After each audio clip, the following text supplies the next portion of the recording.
ആശിഷമാരിയുണ്ടാകും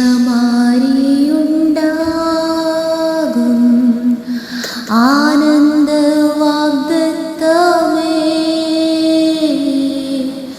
മേൽ നിന്നു രക്ഷകൻ നൽകും ആശ്വാസകാലങ്ങളെ,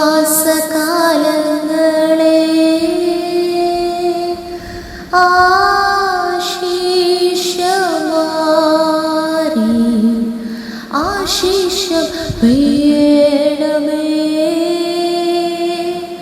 കൃപകൾ വീഴുന്നു ചാറി, വന്മഴ താ ദൈവമേ. Praise God. നമ്മുടെ ദൈവമായ കർത്താവ് വാഗ്ദത്തങ്ങളിൽ വിശ്വസ്തനും വാക്കുമാറാത്തവനുമായ ദൈവമാണ്.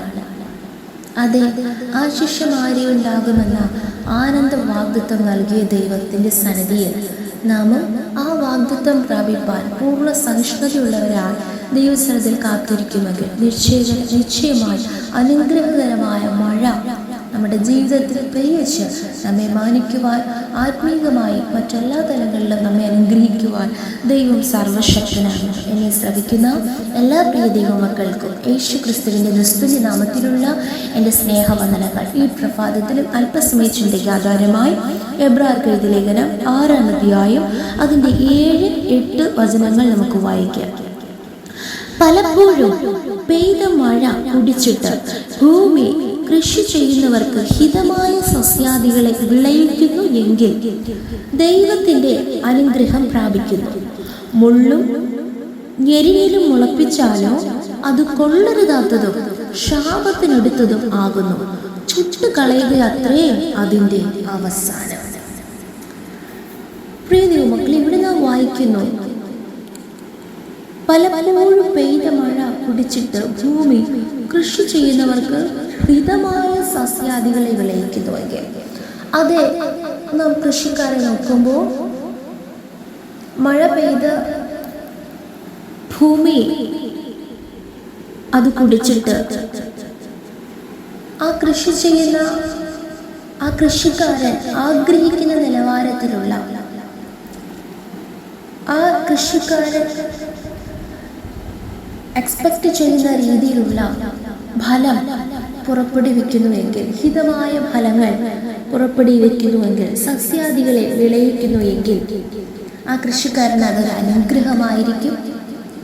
നിശ്ചയമായി ആ കൃഷിക്കാരൻ ഒരിക്കലും ആ സസ്യങ്ങളെ വെട്ടിക്കളയുകയില്ല, പിഴുതുകളയുകയില്ല, നശിപ്പിച്ച് കളയുകയില്ല. വീണ്ടും അതിന് ആവശ്യമായ വളങ്ങളും ഒക്കെ ഇട്ടുകൊടുത്ത് ശ്രേഷ്ഠകരമായ രീതിയിൽ നല്ല ഫലങ്ങളെ അതിൽ നിന്ന് എടുക്കുന്നതായി നമുക്ക് കാണുവാൻ കഴിയും. അതൊരു അനുഗ്രഹമായിരിക്കും. എന്നാൽ മറിച്ച് ഇത്രയും മഴ ഈ ഭൂമി കുടിച്ചിട്ട് മുള്ളും ഞെരിഞ്ഞിലും പോലെയുള്ള കൊള്ളരുതാത്ത സസ്യങ്ങളെ അല്ലെങ്കിൽ ആ മുള്ളുകളെ മുളപ്പിച്ചാലോ അതിനെ പുഴുത് ചുട്ടുകളയുക അത്ര അതിൻ്റെ അവസാനം. കാരണം കൃഷിക്കാരൻ അതല്ല അതിൽ നിന്ന് ആഗ്രഹിച്ചത്. ഇതുപോലെ തന്നെയാണ് നമ്മുടെ സ്വർഗസ്ഥനായ പിതാവ്. അതേ നാം വായിക്കുന്നു, യോഹന്നാൻ എഴുതിയ സുവിശേഷം 15-ാം അധ്യായം 1-ാം വചനത്തിൽ, ഞാൻ മുന്തിരിവള്ളിയും നിങ്ങൾ കൊമ്പുകളുമാകുന്നു. അവിടെ ഞാൻ വായിക്കുന്നു, എൻ്റെ പിതാവ് തോട്ടക്കാരനാകുന്നു. അതിനെക്കുറിച്ച് ഇതിൻ്റെ ആത്മീക അർത്ഥം 5-6 വചനങ്ങളിൽ നാം വായിക്കുന്നു. 4-5 ഒരിക്കൽ പ്രകാശനം ലഭിച്ചിട്ട് സ്വർഗീയ ദാനം ആസ്വദിക്കുകയും പരിശുദ്ധാത്മാവിനെ പ്രാപിക്കുകയും ദൈവത്തിൻ്റെ നല്ല വചനവും വരുവാനുള്ള ലോകത്തിൻ്റെ ശക്തി ആസ്വദിക്കുകയും ചെയ്തവർ പിന്മാറിപ്പോയാൽ, അതെ, ദൈവിക സന്തോഷം എന്താണെന്നോ, ദൈവം നൽകുന്ന വിടുതലുകളും അനുഗ്രഹങ്ങളും സമാധാനവും എന്താണെന്നോ, വരുവാനുള്ള ഇനി ലോകത്ത് സംഭവിക്കാനുള്ള കാര്യങ്ങൾ എന്താണെന്നും വചനങ്ങളും ഒക്കെ മനസ്സിലാക്കിയവർ, ആ ദൈവത്തിൻ്റെ സ്നേഹം ആസ്വദിച്ചവർ, രുചിച്ചവർ, അനുഭവിച്ചവർ, അതായത് ഈ ഭൂമി ഈ മഴ കുടിച്ച് അതുപോലെ എല്ലാം ചെയ്തിട്ട് പിന്മാറിപ്പോയാൽ, ആമേൻ, സ്തോത്രം. 5-ാം വചനത്തിൽ നാം വായിക്കുന്നു, 6-ാം വചനത്തിൽ, തങ്ങൾക്ക് തന്നെ ദൈവപുത്രനെ വീണ്ടും ക്രൂശിക്കുന്നവരും അവന് ലോക അപവാദം വരുത്തുന്നവരും ആകുകകൊണ്ട് അവരെ പിന്നെയും മാനസാന്തരത്തിലേക്ക് പുതുക്കുവാൻ കഴിവുള്ളതല്ല. മനുഷ്യൻ്റെ പിന്മാറ്റം അവനെ കൊല്ലുമെന്ന് നാം വായിക്കുന്നു.